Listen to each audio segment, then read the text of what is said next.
پہلی قسط میں ہم نے جانا تھا کہ ریاست تنول کے نوابین کا طرز زندگی کتنا شاندار تھا اور کیسے ان کا اصل دارالحکومت تربیلا ڈیم کے پانی میں ہمیشہ کے لیے دفن ہو گیا، لیکن آج کی اس دوسری قسط میں ہم وقت کے پہیے کو مزید پیچھے گھمائیں گے اور آپ کو 19ویں صدی کے خونی منظر میں لے جائیں گے جب پنجاب پر رنجیت سنگھ کی حکومت تھی اور سکھ فوجیں پورے پشاور اور ہزارہ کو اپنے کنٹرول میں لینے کے لیے آگے بڑھ رہی تھی۔ سکھ سلطنت کا ایک ایسا جرنیل تھا جس کا نام سن کر افغان اور پشتون قبیلے بھی چوکنا ہو جاتے تھے۔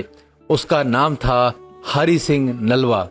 رنجیت سنگھ نے ہری سنگھ نلوا کو ہزارہ کا گورنر بنا کر بھیجا تاکہ وہ یہاں کے آزاد قبیلوں کو کچل سکے، لیکن نلوا کے وہم و گمان میں بھی نہیں تھا کہ ہزارہ کے پہاڑوں میں خصوصاً تنول کے علاقے میں اس کا سامنا ایسے شہروں سے ہوگا جو اپنی جان تو دے سکتے ہیں لیکن اپنی دھرتی کا 1 انچ بھی کسی بیرونی طاقت کے حوالے نہیں کر سکتے۔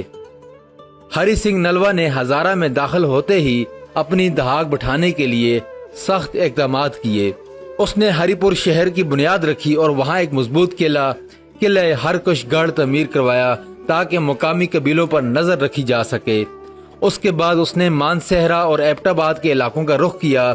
سکھ فوج جدید ہتھیاروں اور توپ خانے سے لیس تھی، جبکہ تنول کے غیور جنگجوؤں کے پاس روایتی تلواریں، بندوقیں اور سب سے بڑھ کر ان کا پہاڑی جغرافیہ اور ایمانداری کا جذبہ تھا۔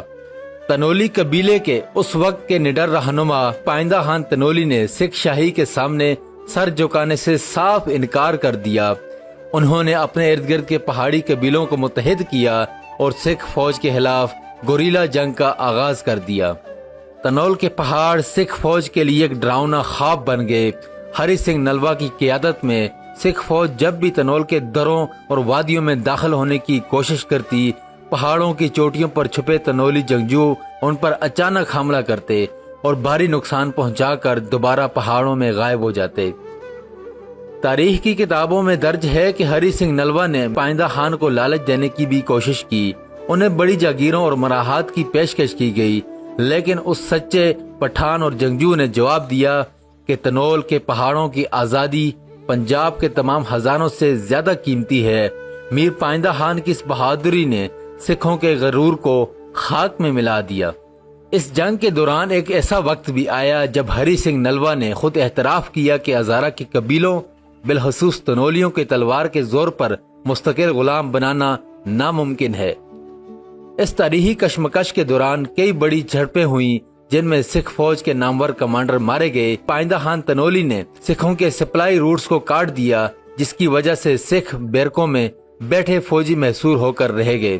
یہ گوریلا جنگ اتنی شدید تھی کہ اس نے سکھ سلطنت کی جڑیں ہلا کر رکھ دیں۔ لاہور سے مزید کمک بھیجنی پڑی۔ اب بات کرتے ہیں اس کہانی کے ایک انتہائی سنسنی خیز اور کم معلوم تاریخی پہلو کی۔ اکثر لوگ سمجھتے ہیں کہ ہری سنگھ نلوا صرف جلیار یا جمرود کی جنگ میں مارا گیا تھا، لیکن سچ یہ ہے کہ جمرود کی اس آخری جنگ سے پہلے ہزارہ اور تنول کے مارکوں نے ہری سنگھ نلوا کو ذہنی اور عسکری طور پر بری طرح توڑ دیا تھا۔